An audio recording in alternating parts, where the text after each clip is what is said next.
Hello everyone and welcome to Grindforce Gaming. Falcon here, and today I'm going to be showing you everything you need to know about awakening fighters in Street Fighter Duel.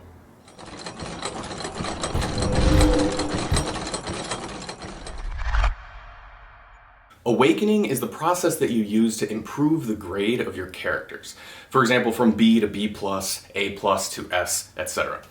Before we get to that, I want to show you an important distinction between your fighters. If we go to the gallery, you can see what I'm going to call the true tier of every fighter. This true tier is separate from the ABC grades that you upgrade on your fighters. The true tier of a fighter cannot be changed. Let me start at the bottom. Here we have all of our C tier characters. As you can see when we look at their skills, they can only learn 3 of them, and they can't be upgraded. These characters become obsolete in battles almost immediately, and you can't level them very far even if you wanted to. Instead, what we can do with C tier fighters is dismiss them in exchange for the currency that we use in the dismissal shop. At this point in the game, there is no other value to C tier characters, so you can safely dismiss them as soon as you get them.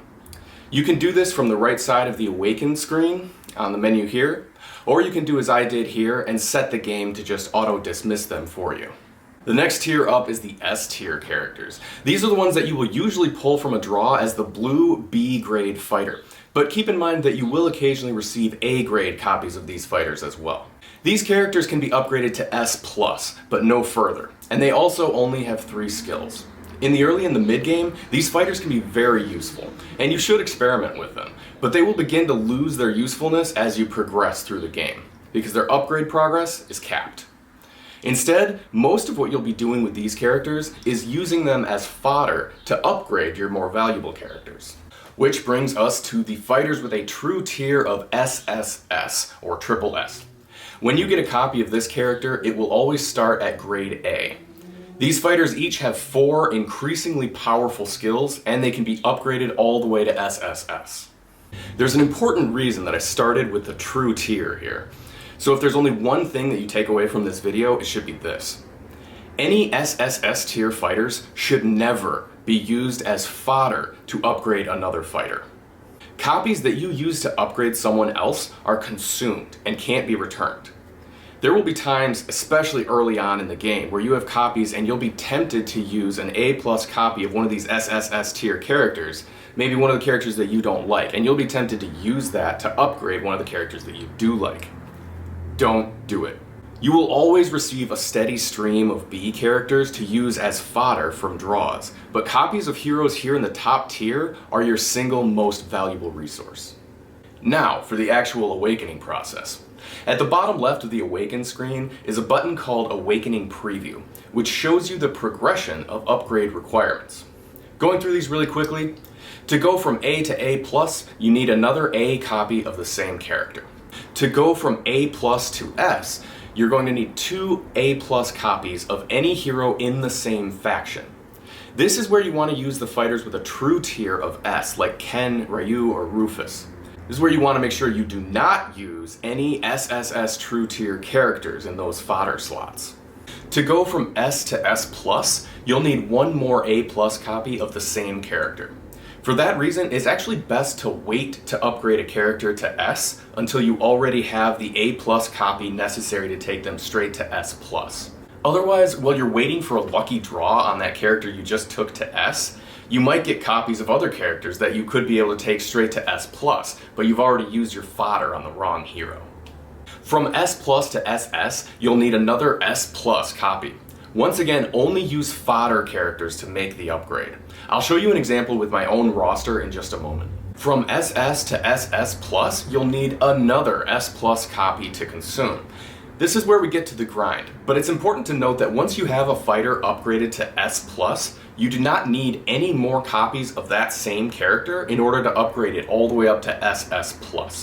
From SS+ to SSS, you will need 2 A+ copies of the same character. For characters in the Master and Infernal factions, this works a little differently, but it's very simple. If we click over, you can see the Awakening preview for those fighters as well. Basically, you'll just need an A+ copy of the same character for every one of the upgrades until the final push to SSS, which will again require 2 A+ copies. Alright, so that's how the awakening process will work. That's what you're going to need to make those upgrades. Let's take a look at what that looks like in action. In the Awaken tab, you can see all of your S and SSS true tier characters. The game doesn't really differentiate them on this screen, which is why I wanted to point out the difference ahead of time. If you aren't careful, it's easy to accidentally get rid of a great character. Before you use a fighter as fodder to upgrade another character, double check the gallery to make sure that it isn't one of the SSS true tier fighters. For some examples of this process in action, I've let several copies of Thunder Faction heroes build up in my roster. When I'm awakening fighters, I always filter my roster by faction using these buttons up top. You can never use a fighter to awaken a fighter from a different faction, so this is a good way to stay visually organized. What I want to do is improve my Mad Ryu from S Plus to SS. As we saw in the preview, we're going to need one S Plus copy of another hero from the same faction. Right now, I have several A Plus copies of Thunder Faction heroes, so I could upgrade any of these to S right now.